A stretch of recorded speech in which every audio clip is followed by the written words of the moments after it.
우리나라 속담에 개구리 올챙이 쩍 모른다는 그런 말이 있죠.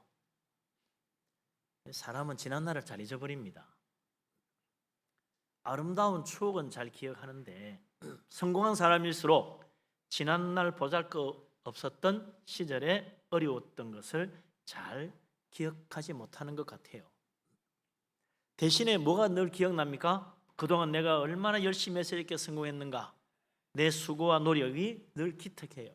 그것에 스스로 감동하고 그것에 스스로 만족하는 경우가 많습니다. 땅속에 있는 군뱅이는 7년 동안 땅속에 살다가 탈바꿈하고 올라와서 매미가 돼가지고 딱 일주일 살다가 가죠. 7일의 영광의 그 뒤에는 7년의 부끄러운 과거가 숨겨져 있다.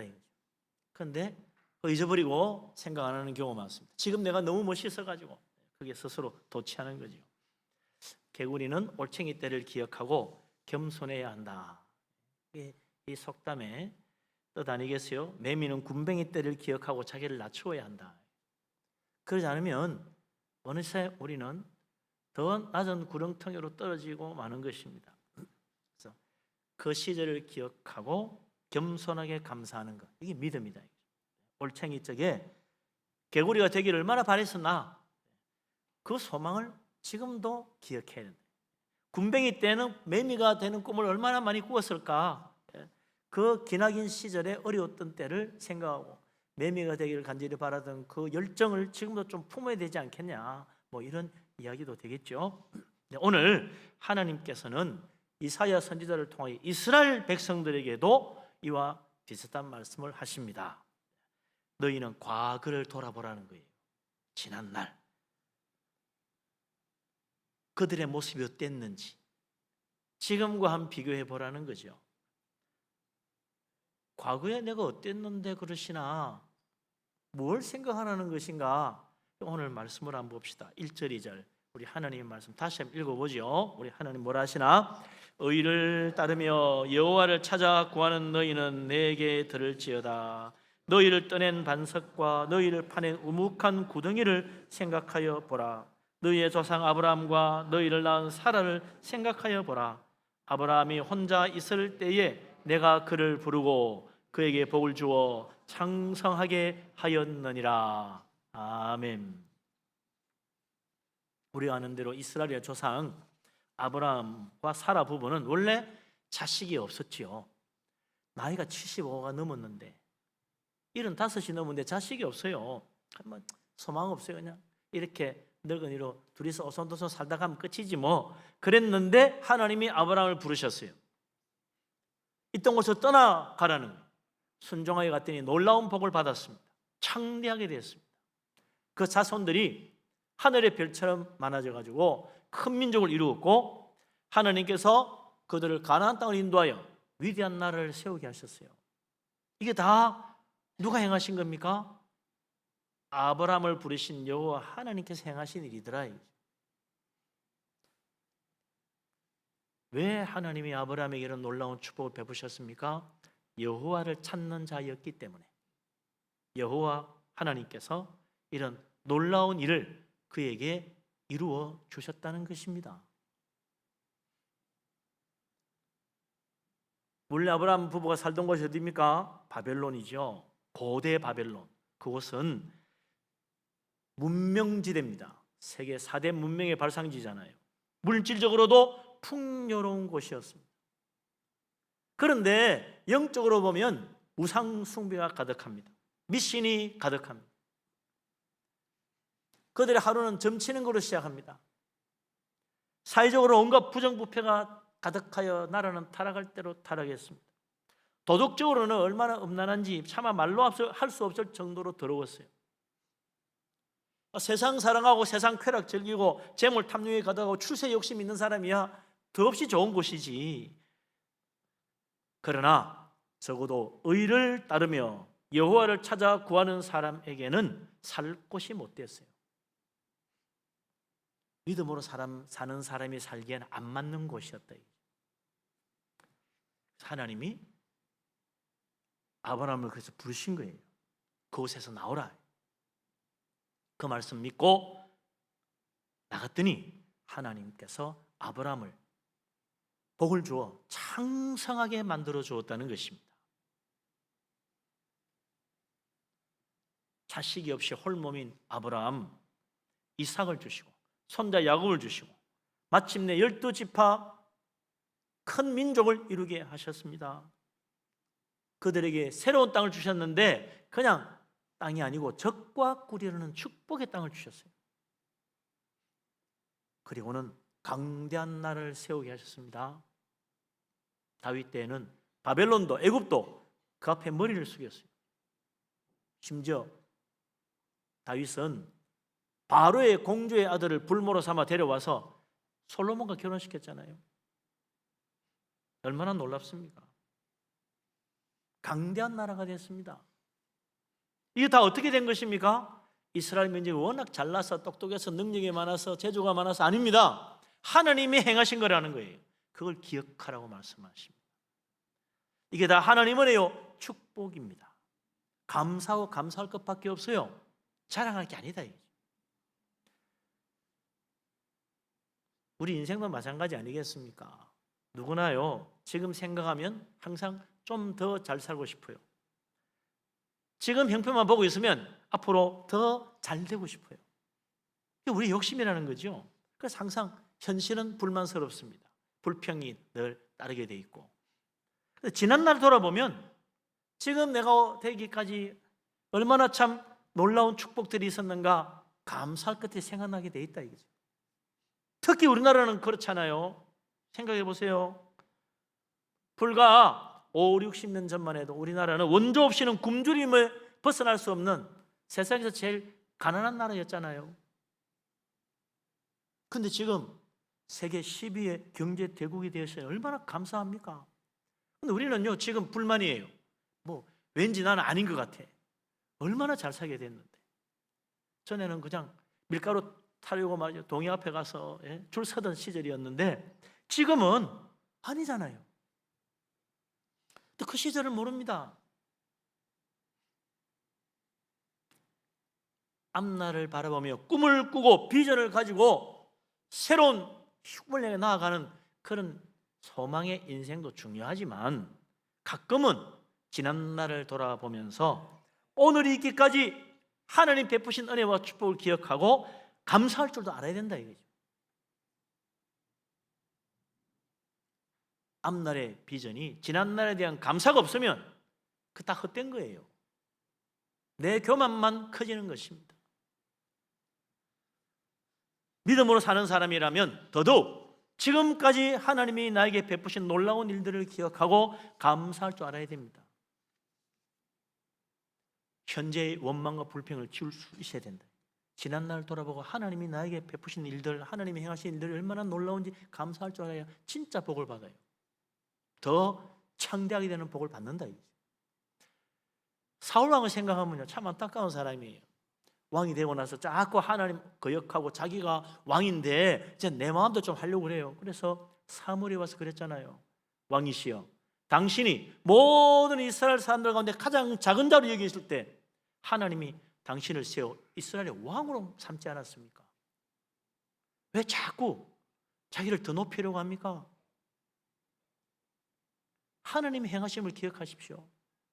그래도 사울 왕은요 그 쓸데없는 소리 한다. 이제 내가 왕이야. 사무엘 선지자 좀 옆으로 나가 있으세요. 그랬다는 거죠. 그래서 결국 하나님께 버림받았잖아요. 그럼 다윗은 달라요. 다윗은 왕이 됐습니다.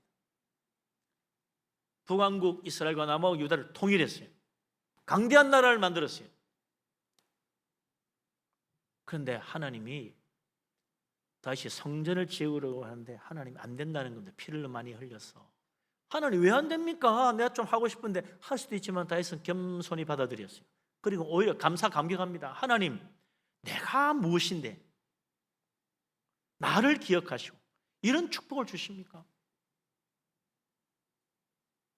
하나님이 나에게 영원한 나라를 주시고 엄청난 축복을 주셔서 자손까지 축복해 주시니 너무나 감사하다고 감사했어요. 지난날 내가 무엇이기에 나를 이렇게 축복하시냐고 오히려 감사했습니다. 다시 지은 유명한 시도 있잖아요. 하나님, 인생이 무엇이기에 나를 이렇게 생각하시고, 인생이 무엇이기에 나를 이렇게 영광스러운 관을 씌우시고 천사같이 복되게 만들어 주십니까? 우리 인생 정말 놀라운 거예요. 우리가 뭐예요? 보잘것없는 자, 멸망받을 자, 불쌍한 죄인인데 하나님이 우리 은혜를 베푸시고 천국의 축복도 주시니 얼마나 감사합니까? 그거 기억할 줄 알아야 된다 이거죠. 그래서 다윗이 더 축복을 받는 거예요. 더 창대하게 되고, 지난날 나의 보잘것없는 것을 기억할 줄 아는 다윗은 복을 받았지만, 지난날 자신이 작을 때의 모습을 생각하지 않았던 사울은 버림받고 멸망받았습니다. 내가 작았을 때, 보잘것없었을 때, 참으로 연약했을 때를 기억하고 우리 하나님 앞에 감사하고 정말 주님께 영광 돌려서 하나님이 나에게 행하신 놀라운 축복들을 기억하고 믿음으로 살아감으로 더 큰 복을 받는 복된 사람 되시기를 주님의 이름으로 축원합니다. 아멘. 예, 아브라함이 살던 곳, 죄악이 가득한 곳, 우상 숭배하는 땅, 바벨론 땅, 하나님이 그곳을 떠나가게 하여 복을 받게 하셨는데, 그럼 우리도 아브라함처럼 복 받으려면 우리가 살던 세상, 우리나라 버리고 믿음으로 더 살기 좋은 거 찾아가야만 되는 것입니까? 근데 이스라엘 보면 꼭 그렇진 않잖아요. 과거 아브라함은 살던 곳을 버리고 가서 복 받았지만, 이제 이스라엘은 가나안 땅에서 나라를 세우고 성전도 세우고, 그리고 정말 하나님 기뻐하는 나라를 만들었다가 점점 교만해지고 완악해지고 우상 숭배하고 죄악에 빠져가지고 타락했어요. 그럼 이제 더 나은 곳으로 다 버리고 가야 됩니까? 항상 믿음의 답이 하나님의 뜻이 새로운 곳으로 가는 것이라면 믿음으로 사는 건 현실 도피적인 일이 될 거예요. 하다가 안 되면 야, 그만두고 다른 데로 가자. 아, 이거 뭔가 아닌 것 같아. 또 다른 데로 가자. 아, 이거 아닌 것 같아. 나 새로운 일 해야 되겠어. 그렇게만 한다면 현실 도피지. 안 그래요? 문제만 생기면 접어버리고 다른 데 간다. 우리 신앙은 그런 게 아닙니다. 그게 뭐 아브라함처럼 버리고 새로운 곳 가는 거냐? 그럴 때도 있고 안 그럴 때도 있는 거지. 모든 답이 천편일률적으로 정답이 버리고 새로운 곳 가는 것이다? 아닙니다. 하나님은 때로 우리를 떠나가게도 하시지만 때로는 지금 그 자리에서 내 자신을 변화시키기도 하시고 우리 주위의 환경과 주변을 새롭게 만들어 주기도 하십니다. 이게 중요한 거죠. 그래서 하나님께서 놀라운 능력으로 놀라운 일을 행하시며 사람을 변화시키고 세상을 바꿔 놓으시는 거예요. 전능하시니까. 이건 안 돼. 그건 내 생각이고 하나님이 하시면 하는 거예요. 전능하신 하나님, 인생과 세상을 변화시키고 바꾸어 놓으신 하나님을 기억하라는 거예요. 그래서 오늘 이사야 선지자는 이사야 51장 3절에 이 놀라운 사실을 예언합니다. 51장 3절 다시 한번 같이 읽어봅시다. 나 여호와가 시온의 모든 황폐한 곳들을 위로하여 그 사막을 에덴 같게 그 광야를 여호와의 동산 같게 하였나니 그 가운데 기뻐함과 즐거워함과 감사함과 창화하는 소리가 있으리라. 아멘. 예. 시온이라는 것이 어떤 곳입니까? 시온은요, 하나님의 성전이 있는 곳을 말하는 거예요. 예루살렘 성이죠. 이 시온 성 예루살렘은 하나님이 주신 젖과 꿀이 흐르는 가나안 땅에서도 제일 노른자입니다. 제일 복되고 아름다운 것입니다. 그런데 그것이 황폐해졌어요. 왜요? 이스라엘 사람들이 부귀영화에 스스로 취하여 타락하고 교만해서 죄에 빠졌기 때문이죠. 그 젖과 꿀이 흐르는 축복의 땅 황폐해진 거예요. 시온이 황폐해졌으니 나머지는 볼 것도 없는 거예요. 다 타락한 거예요. 어째 이 모양일까? 인생이 그렇습니다. 인생은요, 죄인이라 사람이 사는 곳은 꼭 타락하게 돼 있습니다. 뭐 자연 법칙도 있잖아요. 엔트로피 증가의 법칙이라 점점 더 나빠진다. 가만 놔두면 더러워지고 어지러워지고 타락하게 돼 있다. 자연의 법칙입니다. 인생도 그래요. 아담이 범죄한 이후로 이 세상은 타락의 길로 가는 거예요. 혼란의 길로 가는 거예요. 점점 더 그렇게 됩니다. 가만 내버려두면 그래요. 사람의 손이 닿으면 다 타락하게 돼 있고, 죄인이 가는 곳에는 죽음이 지배하고 멸망의 세상 되는 것입니다. 하나님의 손으로 붙잡아주지 않으면 다 넘어지고 멸망하게 돼 있어요. 그래서 바벨론도 멸망했고, 소돔과 고모라도 멸망했고, 이스라엘도 다 멸망했던 거예요. 근데 우리 하나님은 전능하시다는 사실을 기억해야 됩니다. 하나님은 위대한 일을 행하신다는 사실을 기억해야 됩니다. 거기에 소망이 있는 거죠. 우리 하나님 말씀하십니다. 나는 사막을 에덴처럼 변화시킬 능력의 하나님입니다. 나는 메마르고 황폐한 광야를 여호와의 동산처럼 아름답고 풍요로운 곳으로 바꿔놓을 수 있는 전능하신 하나님이다. 이것을 믿으라는 거예요. 우리 하나님, 이 세상을 변화시키는 능력의 하나님. 그 주님께서는 이 땅에 오셔가지고 물로 포도주를 만들었잖아요. 그것도 싸구려 포도주가 아니에요. 최고급 포도주를 만들었다고 그랬어요. 그거 원래 버리는 물입니다. 근데 그걸 최고급 포도주를 만드신 분이 우리 주님이세요. 세상을 변화시킬 수 있는 분, 우리 인생을 새롭게 하시는 분, 전능하신 하나님, 그 놀라우신 능력을 믿으시기 바랍니다. 아멘. 여기에 소망이 있어요. 하나님의 능력 손길이 닿으니까 사막이 옥토로 바뀌는 것만 아니라 우리 인생도 놀랍게 변화되는 거예요. 불신앙의 가정 복음화 될 수 있습니다. 우리 가정은 안 될 거야? 천만입니다. 기도하면요, 하나님 응답하실 때가 오는 거예요. 때로는 자녀들 때문에 괴로운 사람이 있습니다. 우리 자식은 안 돼. 세상에 빠져가지고 믿음을 버리고 어떻게 하면 좋을까? 하나님 만져주시면 순간 바뀔 수 있어요. 믿음으로 돌아올 수 있습니다. 그래서 자녀를 위한 기도를 쉬지 말라는 거예요. 포기하지 말고 기도하면요, 하나님의 때에 그를 돌이키게 하십니다. 하나님 찾게 만들어줘요. 막다른 골목 가보세요. 누구든지 하나님 찾게 돼 있어. 예? 젊은이가 다 될 것 같이 막힐 때가 옵니다. 하나님이 그를 만져주시면 돌아오는 거예요. 침체되고 죽어가는 교회도 마찬가지입니다. 하나님이 은혜의 손길을 만져주시면 놀라운 부흥, 놀라운 변화가 일어날 수 있는 거예요. 그래서 교회를 위해서 기도해야 됩니다. 우리 교회는 막 그런 교회 아니에요. 우리가 다 하나님께 간절히 부르짖고 기도하면 하나님이 응답하시고 놀라운 변화가 일어날 수 있는 거예요. 믿으시기 바랍니다. 아멘. 이 나라도 그렇습니다. 참 여러 가지로 불만스러운 것도 많아요. 여당을 지지하는 사람 지지하는 대로 불만, 야당을 지지하는 사람 야당 지지하는 대로 불만, 진보적인 사람은 진보적인 대로 불만, 보수적인 보수적인 대로 불만. 그래서 날마다 부딪히고 싸우는 거 아니에요? 우리나라는 틀려먹어서 그렇게 생각할 수도 있어요. 그러나 하나님의 손길이 닿으면 놀랍게 변화될 수 있는 거예요. 그래서 우리는 나라를 위해서도 쉬지 말고 기도해야 됩니다. 단 내 뜻대로 되는 게 아니에요. 하나님의 뜻대로. 하나님이 나라 어떤 나라를 만들어 가시려고 이러실까? 저는 믿습니다. 하나님 반드시 우리 나라 복되게 좋은 나라로, 정말 이 세상에 하나님의 복음을 전하는 선교하는 민족으로 세우시려고 하나님 지금 만지시는 것이다.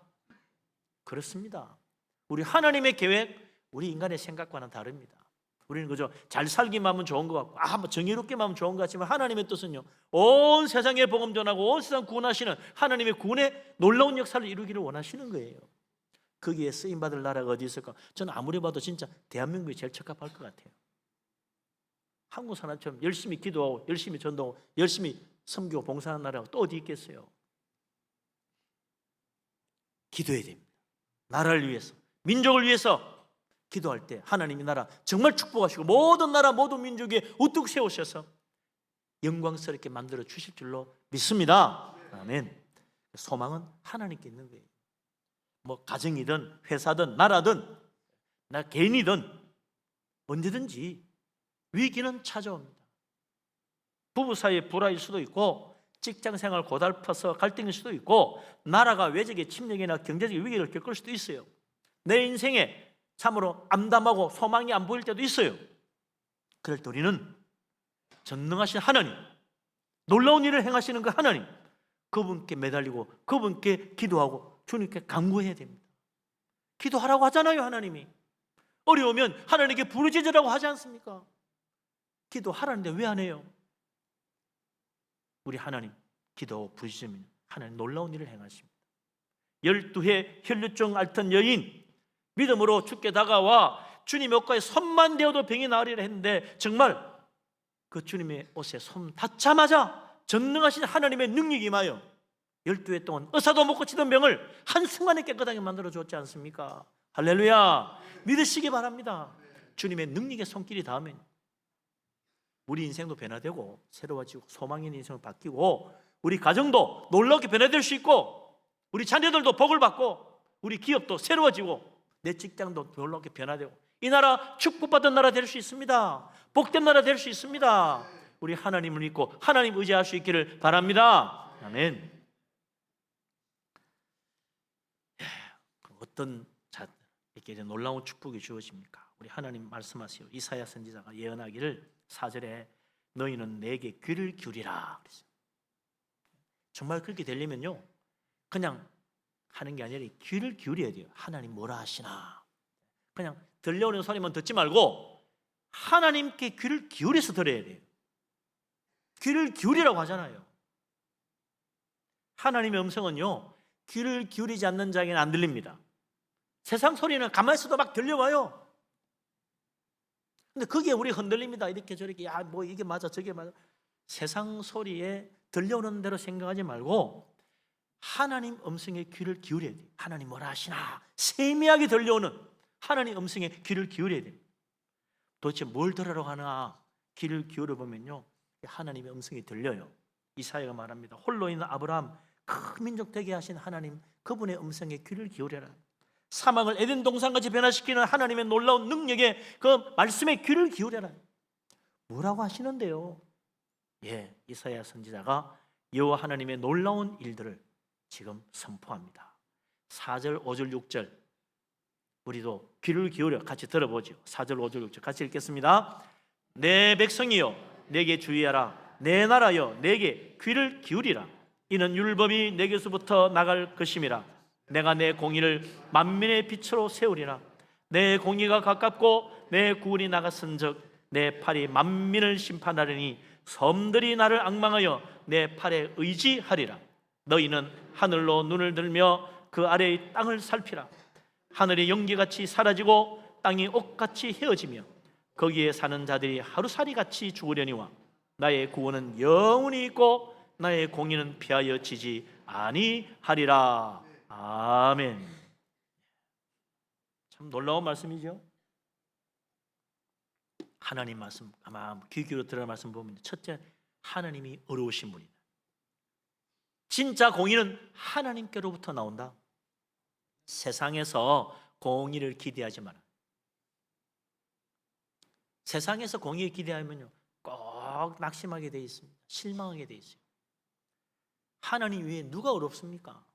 우리는 다 죄인인데, 죄인끼리 어렵다는데 얼마나 어렵겠어요. 그래서 그런 거예요. 두 번째는 하나님이 구원하신다는 거예요. 하나님의 구원. 대통령이 구원하는 것도 아니고 검찰청장이 구원하는 것도 아니에요. 하나님이 구원합니다. 하나님의 구원이 나와야 돼요. 하나님 아니면 이 세상 결코 구원할 자가 없습니다. 세상의 불의와 거짓도 하나님이 심판하지 않으면 제대로 심판할 분 없어요. 누가 심판합니까? 어차피 다 죄인인데. 세상의 거짓도 하나님이 심판하셔야 돼요. 그 심판도 하나님이 한다고 하지 않습니까? 가장 중요한 것은 이 세상은요 결국 사라진다는 거예요. 네? 영원할 것 같은 하늘 잘 봐라, 연기처럼 사라질 때가 온다. 결코 무너지지 않을 것 같이 든든한 땅도 옷처럼 헤어지고 다 떨어지고 없어질 때가 온다. 이 수많은 인생들, 야 정말 개미떼같이 많다. 이 많은 사람들 다 어떻게 사나 보다. 그런데 그 땅에 사는 수많은 사람들, 높고 낮은 자, 참 불쌍하게도 하루살이 같이 죽어갈 것이다. 하루살이 인생이다. 크게 소망 두지 마라. 세상에는 영원한 것이 없어요. 아담의 범죄 이후로 세상은 멸망을 해가고 있습니다. 혼란으로 가고 있는 거예요. 그러나 하나님의 구원과 공의와 심판은 영원합니다. 공의롭습니다. 취소되는 법이 없어요. 그래서 소망을 어디에 두어야 됩니까? 하나님께 두어야 됩니다. 세상에 소망 두지 말고 하나님께 소망을 두라. 하나님께 귀를 기울여라. 그러지 않으면 결국 다 넘어지고 말 것이다. 영원히 굳게 서는 길, 영원하신 하나님 붙잡는 것밖에 없습니다. 영원하신 하나님 말씀에 귀를 기울이는 자만이 흔들리지 않고 굳게 설 것입니다. 하나님 믿으시기 바랍니다. 영원하신 하나님을 붙잡을 수 있기를 바랍니다. 그러면 하나님이 놀라운 은혜로, 크신 권능으로 우리 인생에도 정말 크신 역사를 이루어 주실 것입니다. 우리 하나님 은혜를 기하고 감사하는 복된 사람 될 수 있기를 바랍니다. 아멘. 우리 인생 참 여기 오늘 놀라운 말씀을 하죠. 우리 인생은 하루살이래요. 하나님 말씀에 귀를 기울여 보니 우리 인생은 하루살이야. 반짝 살다가 죽어 없어지는 인생. 그 인생이에요. 그런데 하나님은 은혜로우셔서 하루살이 인생에게 영원한 생명, 영원한 천국, 영원한 영광의 나라에 이르게 만들어주신다는 게 얼마나 기가 막히는 축복입니까? 이게 하나님의 위대하신 행하심이라. 근데 누구나 다 받는 건 아니에요. 이 영원한 축복을 받을 자가 있다. 1절에 뭐라고 그랬어요? 누가 받습니까? 의를 따르며 여호와를 찾아 구하던 아브라함처럼, 그 아브라함 믿음 본받아 사는 사람, 하나님이 그런 축복을 주신다고 말합니다. 아까 우리가 읽은 것처럼 하나님 말씀에 귀를 기울인 자, 의를 따르는 자, 7절에 있는 말씀처럼 마음에 하나님 율법을 두는 백성, 그 사람들에게 하나님이 영원한 생명, 영원한 천국, 영원한 구원을 주신다는 거예요. 하나님 믿을 수 있기를 바랍니다. 믿음으로 사는 사람, 다른 게 아닙니다. 의를 따르는 사람이에요. 여호와를 찾아 구하는 사람, 다른 게 아닙니다. 마음에 하나님 말씀을 간직하고 사는 거예요. 하나님 율법을 마음에 간직하고 내가 믿음으로 살아야지. 그 이꼴 말씀대로 사는 거예요. 믿음으로 산다는 것은 말씀대로 사는 거예요.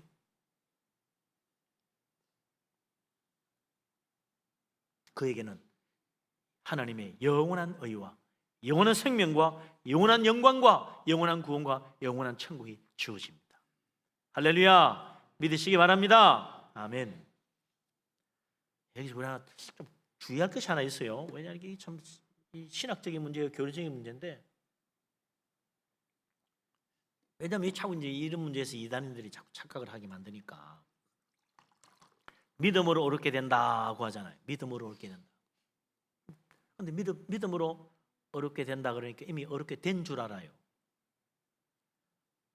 믿음은 의를 따르는 것이다. 그래서 마침내 의에 이르게 해주는 거예요. 지금 바로 어렵게 다 된 게 아니다 이거죠. 우리는 아직 부족합니다. 내가 뭐 의를 못 되니 내가 의인도 아니고 나는 죄도 많고 그러면 아무도 천국 못 가지요. 의를 바라보고 의를 따라가며 사는 사람, 그게 믿음으로 사는 사람입니다. 완벽하다는 이야기가 아니요.